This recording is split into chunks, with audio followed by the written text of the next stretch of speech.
പതിറ്റാണ്ടുകൾക്ക് മുൻപ് സമൃദ്ധമായിരുന്ന കാപ്പി കൃഷിയുടെ ഓർമ്മയുണർത്തി കരിമ്പത്ത് കാപ്പിച്ചെടികൾ പൂത്തു. കരിമ്പത്തെ ഉദയംകണ്ടി മടപ്പുരയ്ക്ക് ചുറ്റും ഇപ്പോൾ പ്രകൃതി വെള്ളപ്പട്ടുടുത്ത പ്രതീതിയിലാണ്.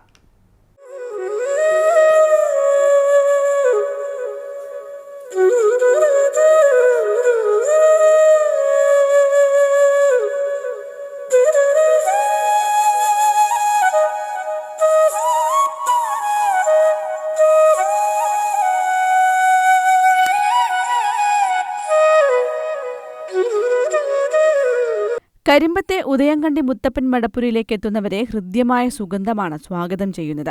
മടപ്പുരയ്ക്ക് ചുറ്റുമുള്ള സ്ഥലത്ത് ഏവരെയും ആകർഷിച്ച് കാപ്പി പൂത്തു നിൽക്കുകയാണ്. ഈ പൂക്കളുടെ ഗന്ധമാണ് ആളുകളിൽ പറഞ്ഞറിയിക്കാൻ പറ്റാത്ത ആനന്ദം നിറയ്ക്കുന്നത്. പച്ചപ്പിനിടയിൽ നിറഞ്ഞു നിൽക്കുന്ന വെള്ളപ്പൂക്കൾ വെള്ളപ്പട്ടിന്റെ പ്രതീതിയാണ് തീർക്കുന്നത്. 75 വർഷങ്ങൾക്ക് മുൻപ് ഇവിടെ സമൃദ്ധമായി കാപ്പി വിളഞ്ഞിരുന്നു. കാലക്രമേണ കാപ്പിച്ചെടികൾക്ക് പരിപാലനം ലഭിക്കാതായതോടെ ഭൂരിഭാഗം ചെടികളും നശിച്ചുപോയി. അവശേഷിക്കുന്ന 1 ഏക്കറോളം ഭാഗത്തെ കാപ്പിച്ചെടികൾ എല്ലാ വർഷവും കായ്ക്കാറുണ്ടെങ്കിലും പക്ഷിമൃഗാദികൾക്ക് ഭക്ഷണമാകാറാണ് പതിവ്. ഇത്തവണ കായകൾ പാകമായി വരുന്ന സമയത്താണ് വേനൽ മഴ ലഭിച്ചത്. ഇതോടെ കാപ്പിച്ചെടികൾ മുഴുവനായി വീണ്ടും പൂവിടുകയായിരുന്നു.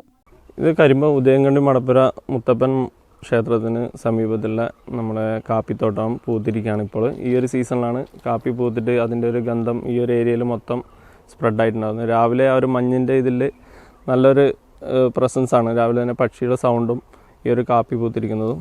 പിന്നെ ഇവിടെ കാപ്പിച്ചെടി മുമ്പേ കൃഷി ചെയ്തതാണ്. ഏകദേശം ഒരു 70 വർഷത്തോളം മുമ്പേ നമ്മളെ അവർ കൃഷി ചെയ്തതാണ്. ഇപ്പോൾ ഇത് സംരക്ഷിക്കുന്നതൊന്നുമില്ല. ഇപ്പോൾ ഇവിടെ ഉള്ള ചെടികളൊക്കെ നല്ല രീതിയിൽ തന്നെ നശിക്കാതെ ഇപ്പോഴും പൂത്ത് കായ്കളും നല്ല രീതിയിലുണ്ട്. ഇളം നറുമണം പരത്തുന്ന കാപ്പിപ്പൂക്കൾ ഏതൊരാളുടെയും കണ്ണും മനസ്സും കുളിരണിയിക്കുന്ന കാഴ്ചയാണ്.